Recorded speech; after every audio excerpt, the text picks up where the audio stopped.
Truth Talks. Please, I'm excited about the Truth Talks. They are addressing true fellowship and what it means, what true fellowship and corporate worship looks like according to the Bible.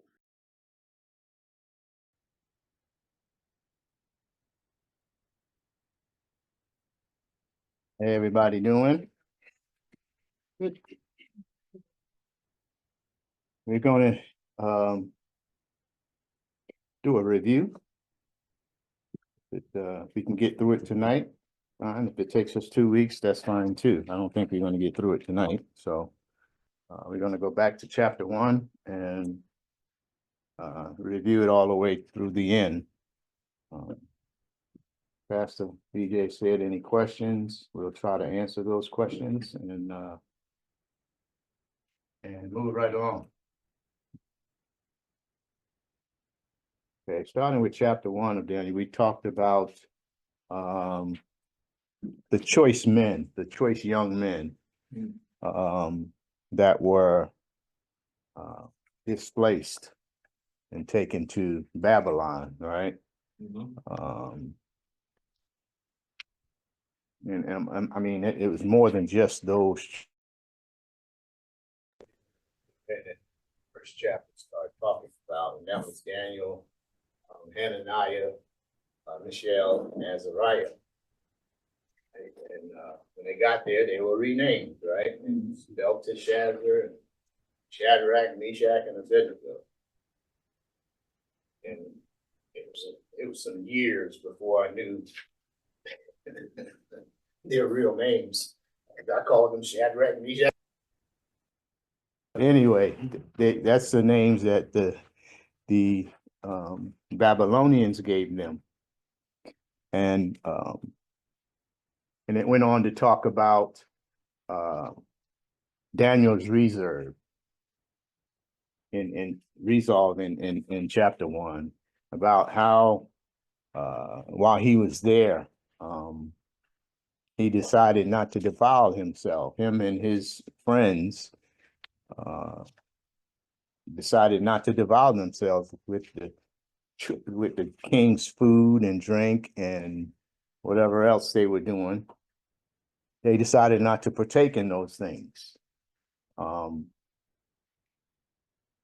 they only ate vegetables and drank water, and at the end of 10 days, they were to be tested. Do you know why they, what was the outcome of that? I mean, why did they, first of all, he didn't want to defile himself. He didn't want to go against God. But what was the result of that? What did the king, what was his purpose? What was his he wanted to feed them guys and partake of he had all of his whatever, for what purpose? For the whole thing, Eric. Oh, was you asking a question? Yeah. But the whole thing is, if we look at the bigger picture, it's always been the enemy trying to make himself larger or superior to God, right? So I feel like the Babylonians, Daniel, they're just pawns in the enemy's ultimate goal to steal glory and honor from God. With that being said, if you can get them, if there's a certain diet that they have, they took restriction from, they showed that God, even when they did not, God sustained them. Yeah. And so the king was looking for them to fall off, kind of these were the who's who, right? They were athletic, they were the nice looking ones. And even without the king's delicacies on the fast, it showed that God sustains his people. Yeah. Right. And they thought it was going to be, they would fall off.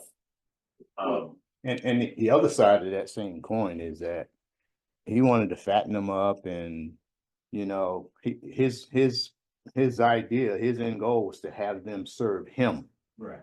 In the palace, not just completely bring them into their society to move that way. Right. And a point to what Lamar was saying is that the testing itself was a testing of them.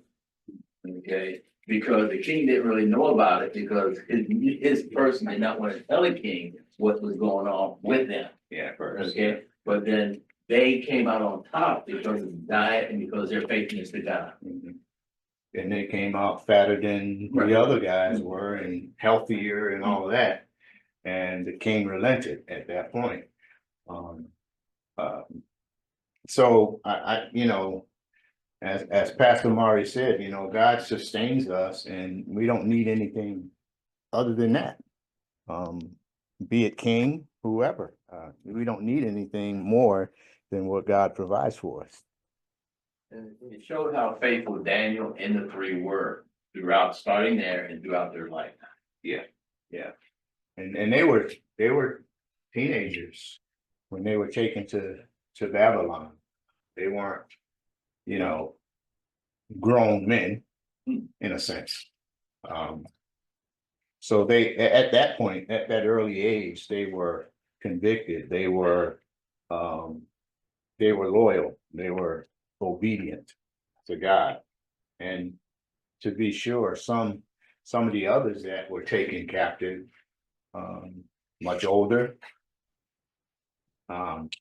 wasn't as mature, wasn't as faithful, didn't do the things that Daniel and his friends did. And that's part of the reason why also Daniel rose to high rank in the governments that he was in, serving the two kings that he served. And he rose to the top as like the second in command. And that was probably a rare thing that never happened before, probably never happened since then. You know, because he was considered a foreigner. He wasn't Babylonian. He wasn't, you know, and considered the enemy above on top of that. So he did some things. God did some things with him and to him, for him, and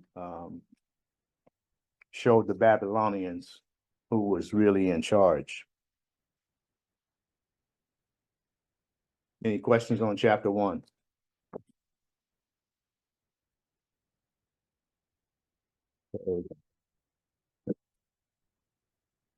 Chapter 2 starts out with the king's forgotten dream. And verse 1, it says, now in the second year of the reign of Nebuchadnezzar, he had dreams. And no one under his command could comfort him, could tell him about his dreams, could interpret his dreams for him. And those dreams were troubling to him. You know, being the king and everything. I mean, I just tried to put myself into that situation, or fly on the wall in that room. Being the king, you don't want to appear weak. You don't want to appear like you have any flaws or anything of that nature. So it was just like his inner circle of people that actually, you know, that he told about his dream and asked the interpretation of his dream.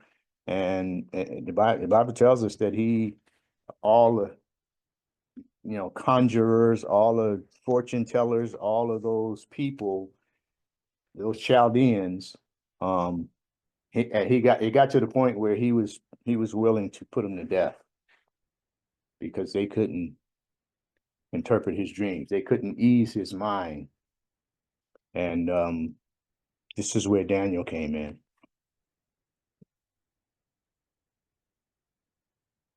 So throughout that particular time, Daniel was doing what Daniel was doing, serving God.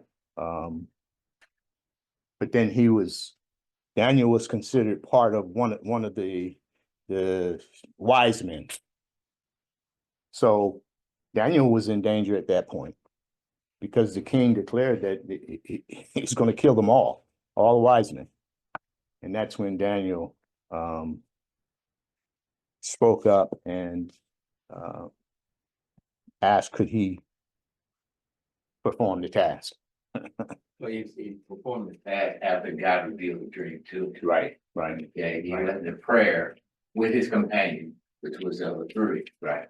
Okay, yeah. Mhm. But what prompted him, I mean, yeah, God revealed the dream to him, but what prompted him to come forward was when the command went out to kill all the wise men, right? So he intercepted the one of the guards and asked, could he see the king? So after the secret is revealed to Daniel, right? The king's dream was revealed to Daniel when it wasn't even revealed to the king himself. So Daniel was tasked with interpreting the to the Babylonians, to the kingdom, interpreting his dream. And he did so.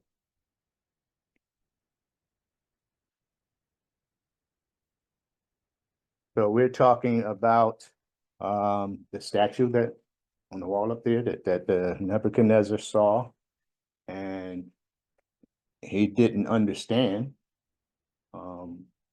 So Daniel explained that to him and tried to interpret to him, tried to make him understand what he was seeing and what it meant, you know, and the different kingdoms, the different that was to follow him, the Babylonian kingdom, which was the Medo-Persians and the Greeks after that, and then finally the Roman Empire.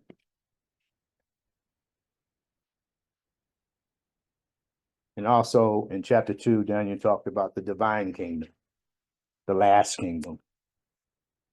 And once Daniel translated the king's dream to him, you know, the king promised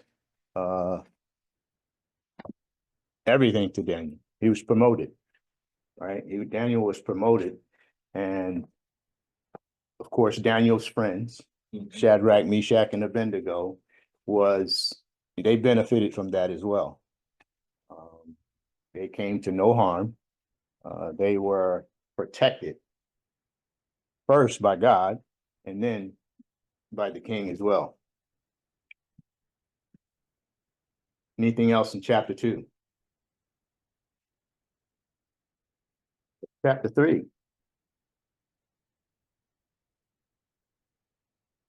Starts off with the king's golden image. Now, after the king's dream was interpreted for him, or to him, and I guess he felt better, you know, he kind of understood what was going on here. So he's not in such his mind not in such turmoil anymore. He's feeling good, right? So he decides to make an image for himself, golden image, 60 cubits high, 6 cubits wide, set it up in plain of Dura in Babylon, and the people were ordered to worship that golden image. And even went as far as to say those who would not, they would be killed, right? Total dominion over his kingdom, total dominance of the people. And that's how it was back then. King was God in the kingdom. So whatever he said, that's the way it was. So in chapter 3, verse 8 starts talking about worshiping the image, was refused. Certain Chaldeans came forward with charges against Shadrach, Meshach, and Abednego and Daniel about the fact that they weren't worshiping this golden image. Because the whole time Daniel is there, it's like, okay, he was promoted over all of these people, all of these wise men. So they probably felt some kind of way, right? So they was looking to take him down. And I say legally, but I use that term lightly because they were willing to do some dirty stuff to take him down. So, they went to the king and told the king about it. Told the king that he wasn't, worshiping he refused to worship the image. And the king's decree was that anybody who refused to worship the image was to be killed. But Daniel had that to look forward to. Daniel's constantly throughout his whole time there, he's being tested, he's being tried, he's being provoked, he's being all these things. But Daniel stayed true to what he knew and stayed faithful and in obedience with God. And that got him through all of it. Yes, sir. Which I feel like is something that we brought out, it speaks to us today, because these guys were facing like death, pain, exile, all these type of things when given the choice of obeying God or obeying man. Yeah. And we have that same choice every day in our lives. And usually it's not death or exile. Immediately, that is. Immediate death, immediate exile. It may be some ridicule, it may Yeah. be some Yeah. people looking at us sideways. Yeah. But if they had the same spirit, since they had the same ability, the same God, even more so for us, because he resides in us, it should be a little less challenging for us to make that choice in the face of lesser dangers. Yeah. And it is lesser dangerous because back then they were just immediately put to death. They didn't go on trial. That wasn't the kind of system it was. So yeah, you're right about that. Which and if you look back at it and through all of the chapters, I mean, which of us could say that, we would have acted the same way? Sometimes you don't know how you're going to act unless you're put into a situation. And so I often thought about some of the things that Daniel was doing and some of the things he was being subjected to. What would I do if I was in that situation? And of course, you want to think, you want to believe that you would do the same thing. Had I been living in that era, I might have done the same thing because I would have been used to the system, right? But being from this era, brings forth a couple different, few other challenges, and so as I'm reading and as I'm studying Daniel and his actions and the way he, carried on his life in the face of those dangers, in the face of those hardships, and being so close to the king, and you have all of these other wise men trying to, every chance or every opportunity they were trying to discredit him, even trying to have him killed, because they actually reminded the king of his own decree, right?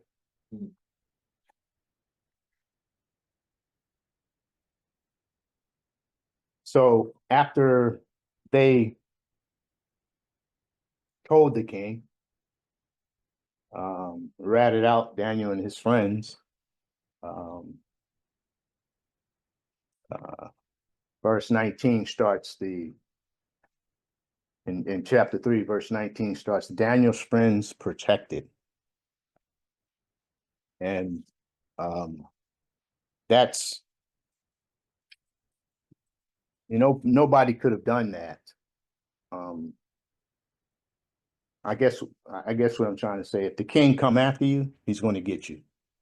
If he wants you, he's going to get you. Because like I said, in the kingdoms back during that time, what he said was law. He was considered God. And it wasn't just him, you know, his entourage, his army, they were obligated to carry out his orders, you know, and they did that. So they were all in danger. And I think Daniel knew this, but like I said before, Daniel was obedient to God. He didn't defile himself, his body. He didn't do anything that the king was ordering, or that the king's decrees, or whatever the case may have been, that was contrary to what God had told him to do. So, chapter 4. Chapter 4 starts with the king acknowledges God.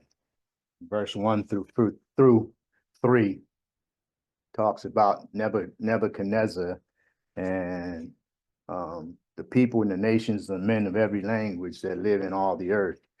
May your peace abound. Nebuchadnezzar was humbled at that point, right? He saw something that he had never seen before. He saw signs and wonders and mighty wonders, and he was humbled. So the king had to acknowledge God, Daniel's God. Now he was God himself, and they worshiped other gods, pagan gods, but he had to acknowledge the God, Daniel's God.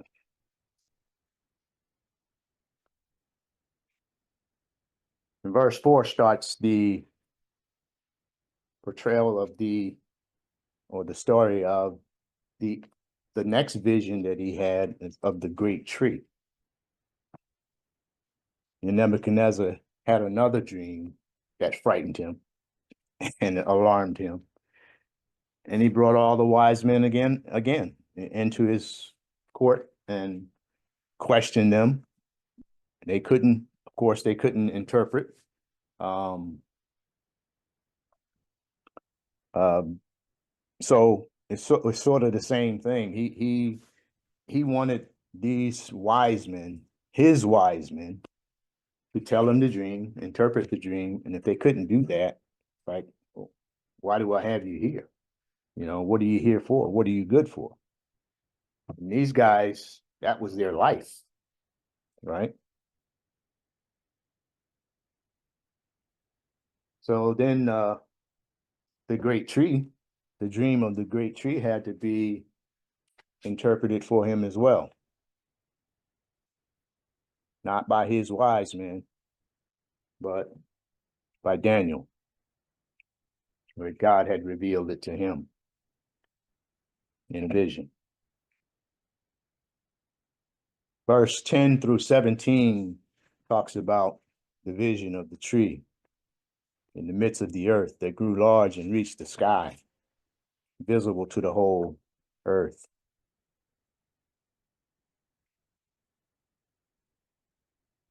And it also describes this, he shouted, cut down the tree and its branches, strip and scatter its fruit, leave the stump with roots in the ground, but with a band of iron and bronze around it in the new grass of the field. We talked about that when we were going through this chapter, about what all of that meant. The band around the bottom, you know, being let me consult my notes here a little bit. And let him be drenched with the dew from the heaven, and let him share the beasts of the grass, the earth. Let his mind be changed from that of man, and let his mind be given to him. Let 7 periods of the time pass over. That's just describing the tree that the king had dreamt about. In verse 19 through 27, describes the interpretation of that, the vision that was given Daniel.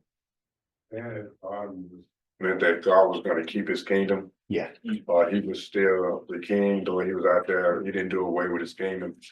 And so the band represents the guarding or the safeguarding of the kingdom while he was out in the field. Yeah. That's why they put a band around it, put a guard around it, keep the kingdom. Yeah. That's why when he came back, he was still the king. So from 19 through 27, Daniel interprets the dream, and he tells again, it's you, O king. For you have become great and grown strong, and your majesty has become great and reached to the sky, and your dominion to the end of the earth. And this is decree of the Most High, that you be driven away from mankind to dwell in the beasts of the field.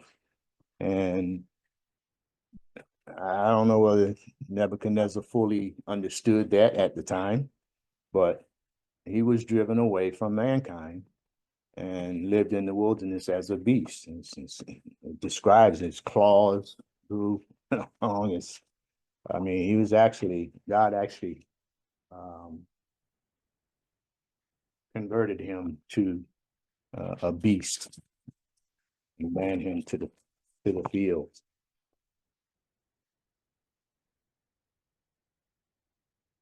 Verse 28 starts the vision being fulfilled. So up until verse 27, this is Daniel talking to the king, describing things. Then verse 28 starts the fulfillment of that vision.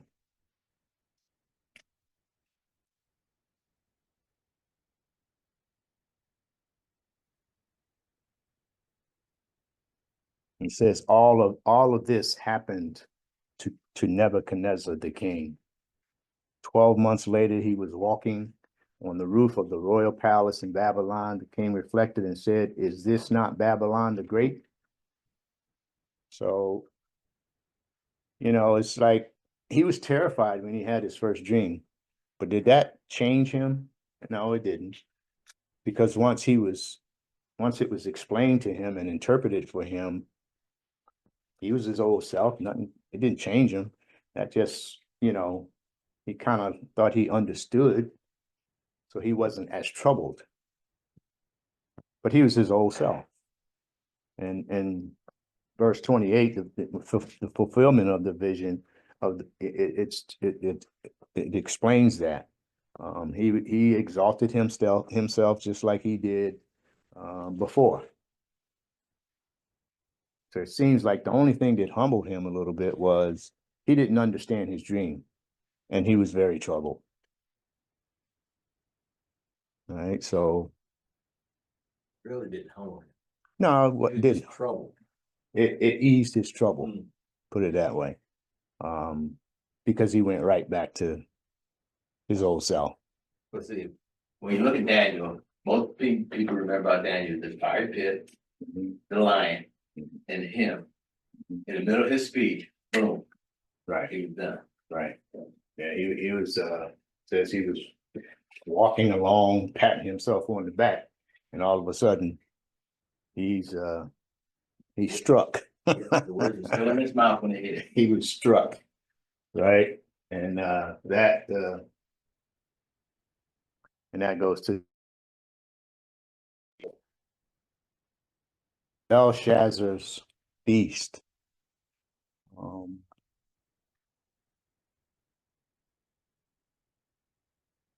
Incidentally, after Nebuchadnezzar was struck, right?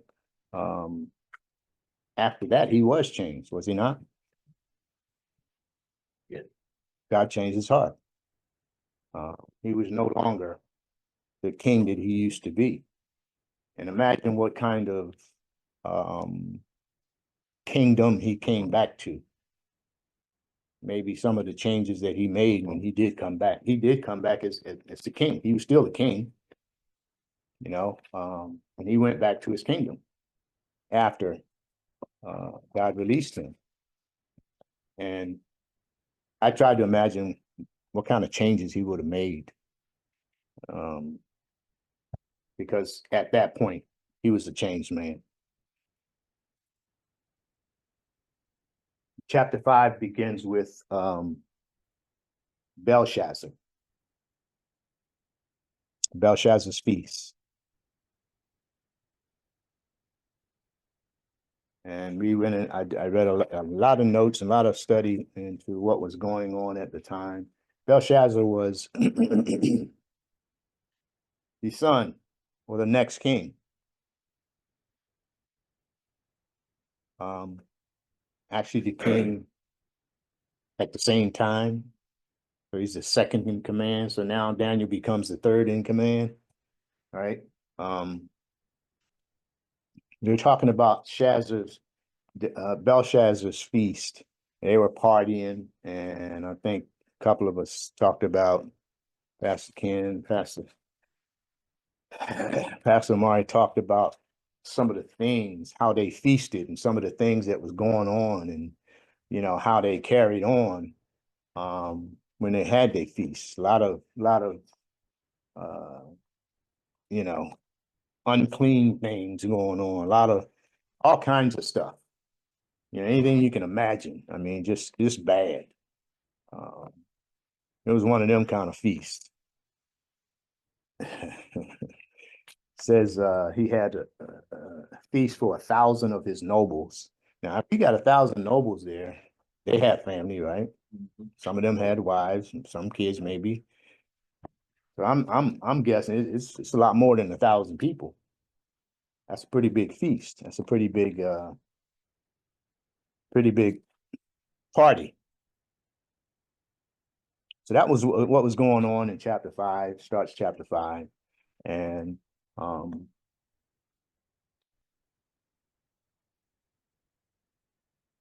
again, something else is going to happen here that puzzles the king. He don't understand it, can't explain it. And Daniel's going to have to be brought in again. Right? Anytime these people have trouble, and his wise men couldn't help him at all. Every dream he had, they had nothing to show. They didn't know, you know, because they were fakes. But they were very, very high up in the king's government. He had all of these wise men around him, hundreds of people, to appease him. I guess probably most of them just told him what he wanted to hear most of the time. But these particular dreams that he was having, they were a little bit more serious than, serious than that.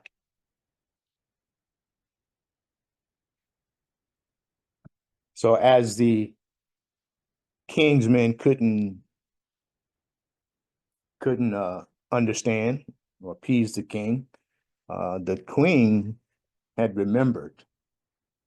There's a guy among the Jews, among the captives, that interprets dreams.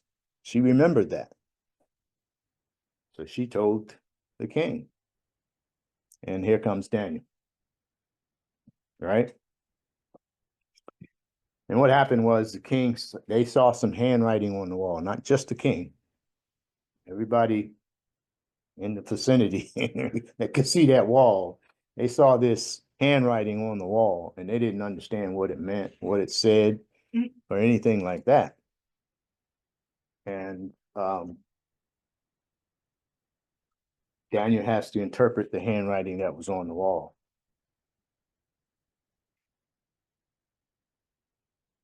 He was very shaken after he saw that. He saw that because he saw a hand. He didn't see a body. He just saw a hand writing on the wall. Right? I mean, I think. Well, they were partying hardy too. Yeah. Any high they had at that point, it was blown. Yeah, blown from It's just what going on here. You drinking, you seeing some weird things anyway. Yes. Yeah. He didn't know what to do. He had lost control of his body and everything. He was just you know. And I'm sure back then, I was thinking this is not fact, but I'm like, they had some good drugs back there, natural stuff. They were drinking wine. That's what they said. But hey, they look. What no yeast in it. but They had some Natural, natural right? stuff. Yeah.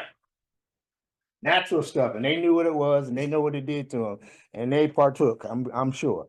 They Some, became very sober. yeah, oh yeah, that did it for them.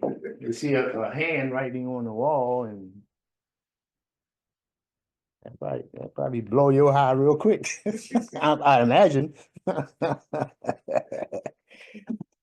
So that's what happened, and the king was shook again. And he needed someone to interpret that information for him. Uh, and his wise men couldn't do it. And so Daniel was called in again to interpret the writing on the wall. It was interesting that, even though they just saw a hand writing on the wall, they were more concerned about what was written on the wall. It's kind of like they were shook up just seeing a hand from nowhere writing on a wall. But they were more concerned about what was written, right?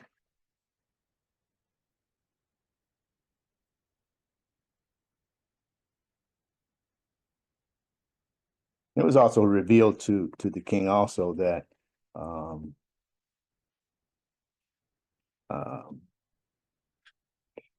recognize that the Most High God is ruler over all mankind.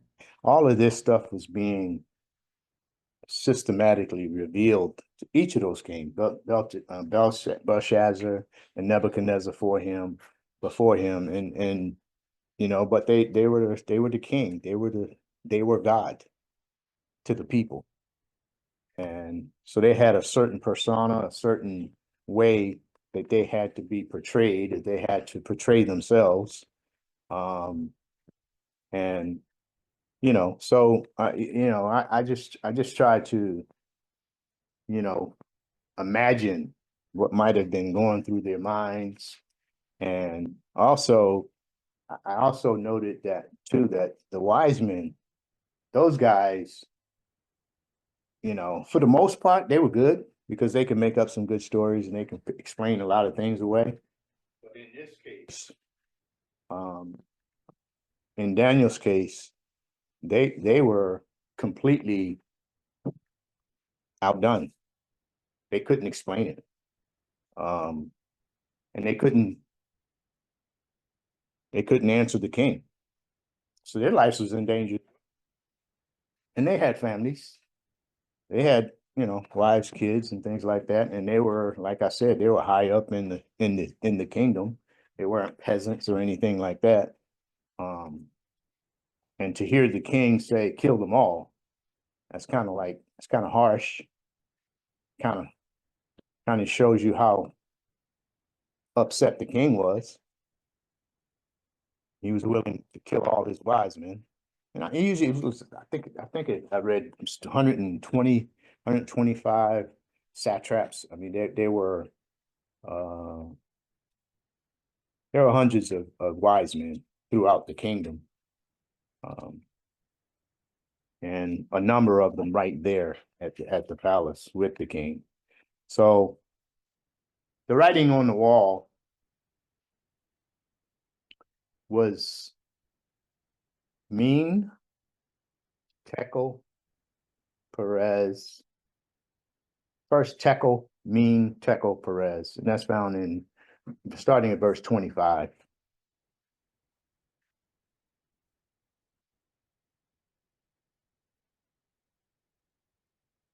So Daniel told them the interpretation of it, told them what those words meant. Mean, God has numbered your kingdom and put an end to it. Imagine the king hearing that. Tekel, You have been weighed on the scales and found deficient. Perez, your kingdom has been divided and given over to the Medes and Persians. It's like, I don't think the king wanted to hear that. You know, but what could he do? Nothing he could do. No one else could interpret for him.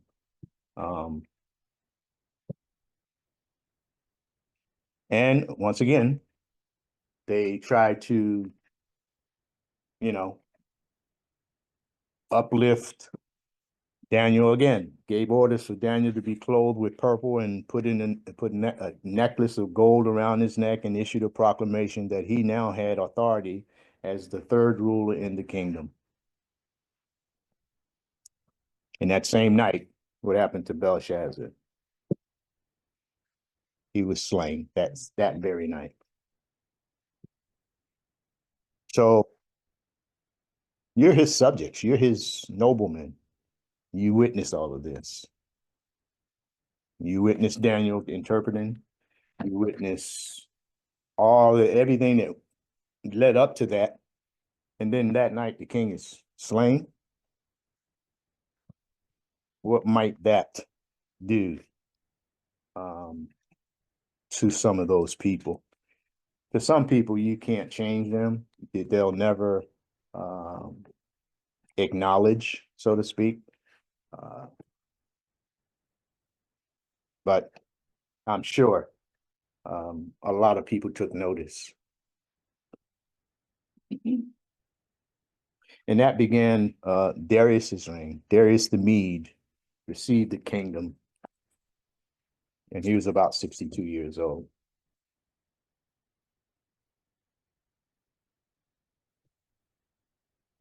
Any questions up to this point? Out there. Yeah. You did a good job. All right, That covered a lot. that was up to chapter 5. And I had a lot of notes. I won't go through all of these notes because I mean, you know, there are no questions. So I'm going to forego a lot of the notes, but just some general information. Remember, we talked about the kings of the South and the kings of the North. You know, the Soter kings, and Ptolemy kings, and the kings of the North.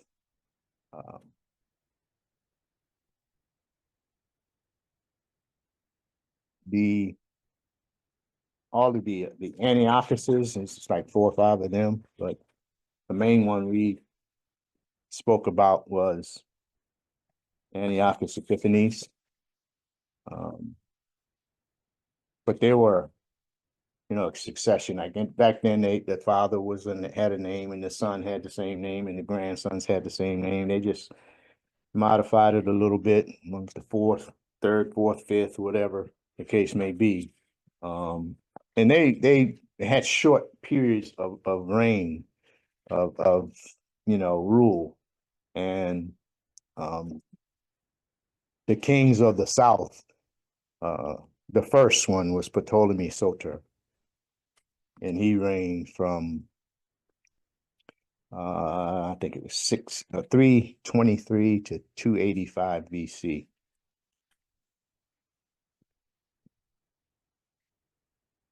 And the kings of the North, Seleucus Nicator was the initial king that reigned from 312.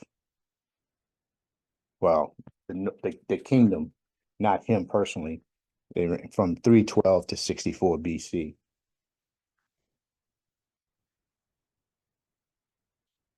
And I named all the successors to those kings, and I'm not going to go through those. I just wanted you to remember the kings of the North, kings of the South. Chapter 6.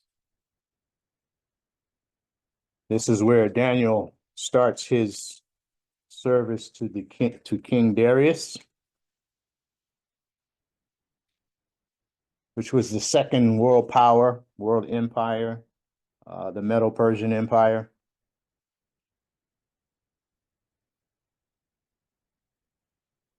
And that was represented by the golden or the silver part of the statue.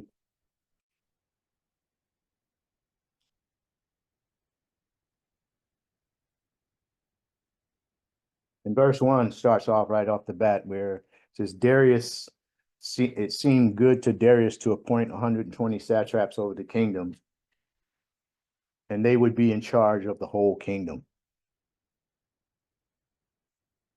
So they were pretty important people.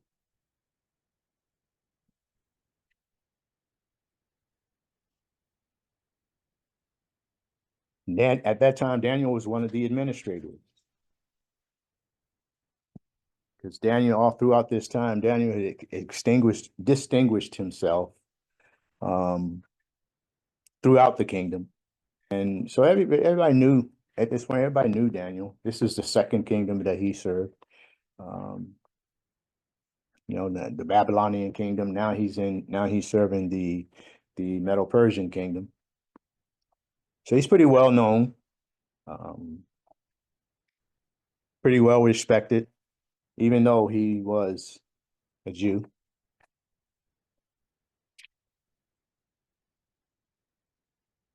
But at this point, the commissioners and the satraps began trying to find grounds to charge Daniel in anything of corruption, but none were found in him. No evil was found in him. No corruption was found in him. They tried to find it. They even tried to manufacture it, but none was found in him. There was jealousy, corruption, plots, all sorts of things against Daniel. Because again, he's a foreigner, I'm sorry, not farmer. He's a foreigner in control of things, more so than they were. That didn't sit well with them.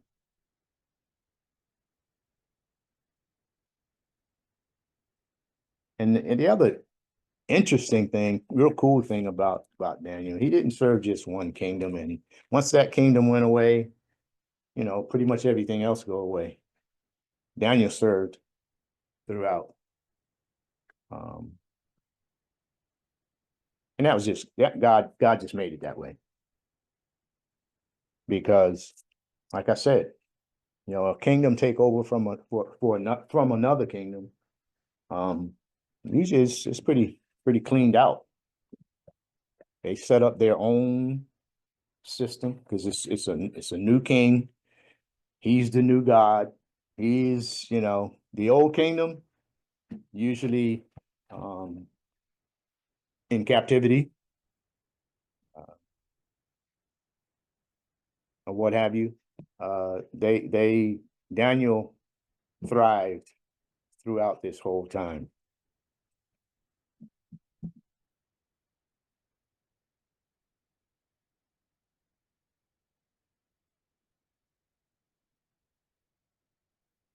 Verse 5 through 9 tells us about the plot against Daniel. All right. And those princes and people, and they say, we will not find any grounds for charges against Daniel unless it has something to do with the law of his God. Now, imagine that, you know, first of all, you know, you're not a Jew. You're pagan. You're whatever you want to call them. They say we can't find nothing in our law, in our system, to charge him with, because he's such a model citizen. He's nothing wrong, you know. So we're gonna try to find something where he's against his own God that we can charge him with. And that's what they did.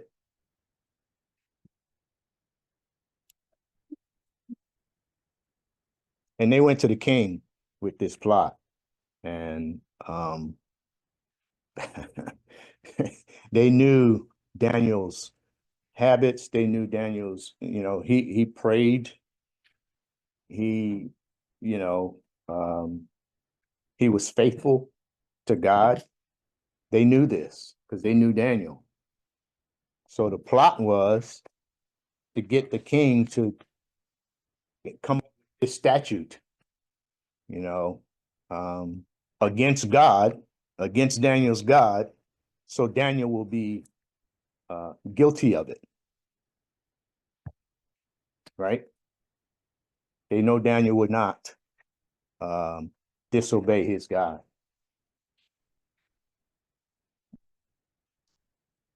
So their plot was to establish this statute to enforce anyone who prays to any god except or any god or man besides the king for the next 30 days shall be thrown into the lion's den.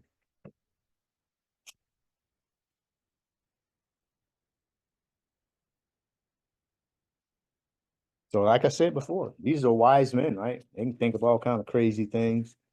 They've been surviving all of this time with their way of doing things and their plots and whatever else. And it's interesting, when you got a bunch of people at the top that it's always somebody who wants more than they have, and they're going to plot against somebody else. And at some point, it's just like everybody for themselves. They all plotting against each other. So nobody's safe, so, but they got together at this point. They got together. We're going to be one against Daniel. And they drummed up this plot. So, and they tricked the king into issuing the decree. I mean, he did it. He was sorry later, but he issued the decree. And of course, Daniel did what he normally do every day, what he's been doing since since the beginning. And that statute, that decree that the king had signed, found him guilty, found Daniel guilty of it. He showed him one thing after today. I tell you, and so much so that, I mean, they had no conscience. They had no, Daniel's thrown into the lion's den. And that's the story we always hear about when you talk about Daniel in the lion's den. Everybody know about that. Everybody don't know all the other history that we went over and throughout these 12 chapters. But that was real. Daniel didn't do anything wrong. He didn't do anything different than he was doing the whole time. But they made a law against what he was doing and then accused him of breaking the law. I'm like, sometimes that happens today, right?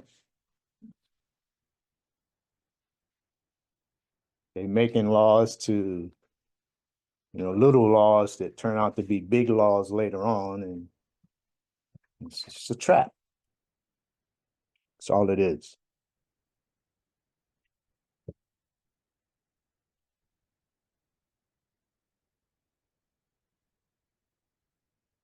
In verse 16, the king gives the order to cast Daniel into the lion's den.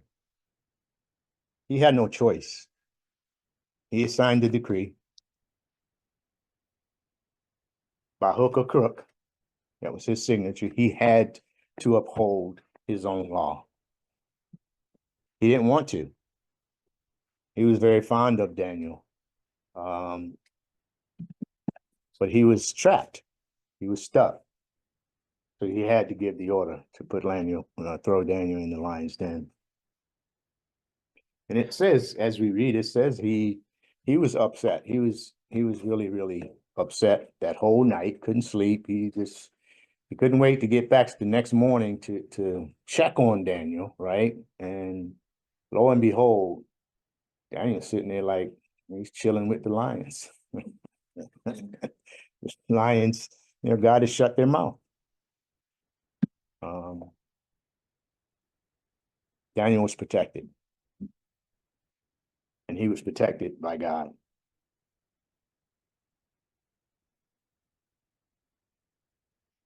And before he put Daniel in the lion's den, the king himself said, "May your God, whom you serve continually, rescue you."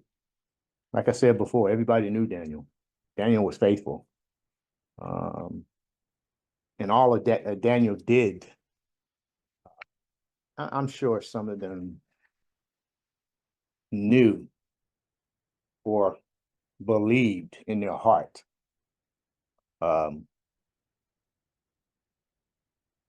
about Daniel and his God. But they were not of Daniel's faith, right? To them, the king was God. And they acted and lived accordingly.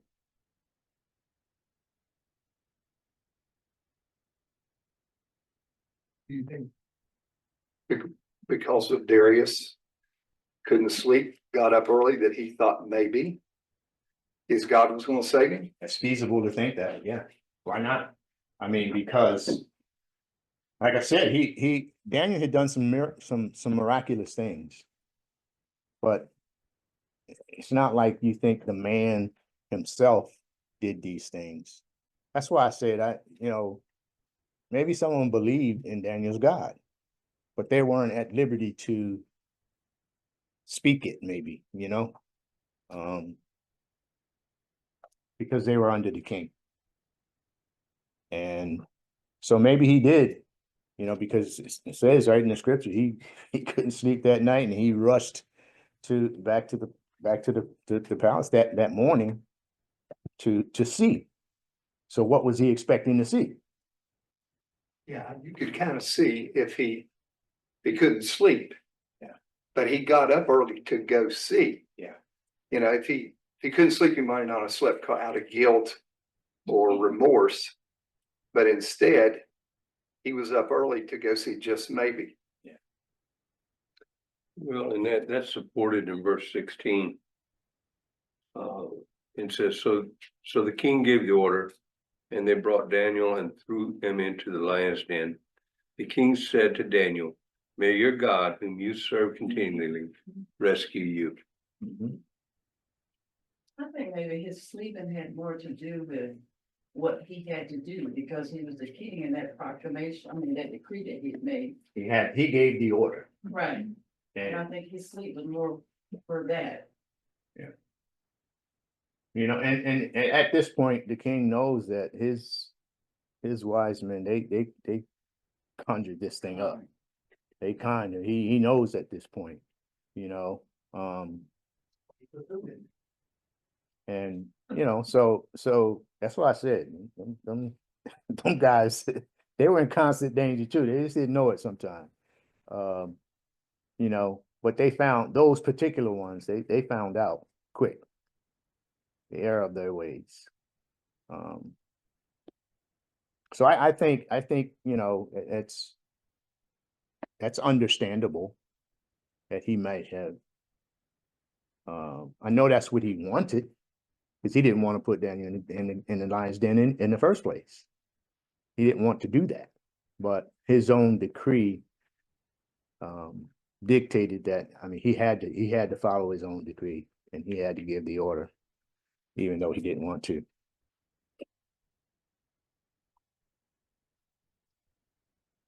And once he went back and saw that Daniel was still alive, and he was relieved, right? He got him out of there pretty quick, right? They didn't leave him there and say, "Okay, well, he didn't get you yet, but we're going to leave you in there, so maybe they'll get hungry later." He didn't do that. He got him up out of there,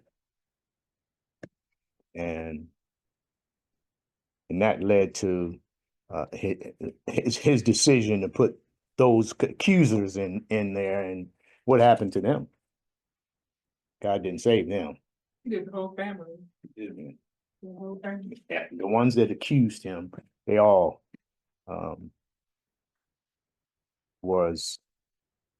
they convicted themselves, I'll put it that way. Any questions on that part?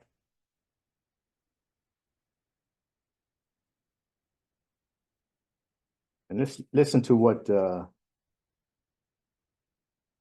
king wrote in verse 25. Then Darius the king wrote to all the peoples, nations, and men of every language who were living in all the land. May your peace abound.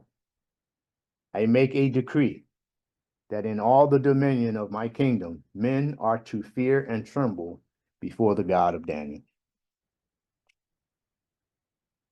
That's a pretty powerful statement from the king, right?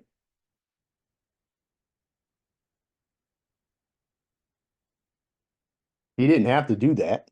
I mean, but he did have to do it, but you know, he was compelled to do that. It says, for he is the living God and enduring forever, and his kingdom is one which will not be destroyed, and his dominion will be forever. That sounds like a pretty humble king to me. Somewhat.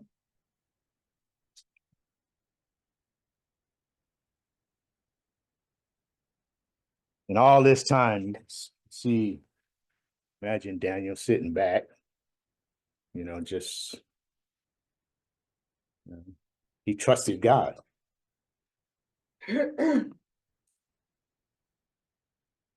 There's a passage in there that also says, even if he did not save him from the lions, he wouldn't trust him any less, right? That says a lot also.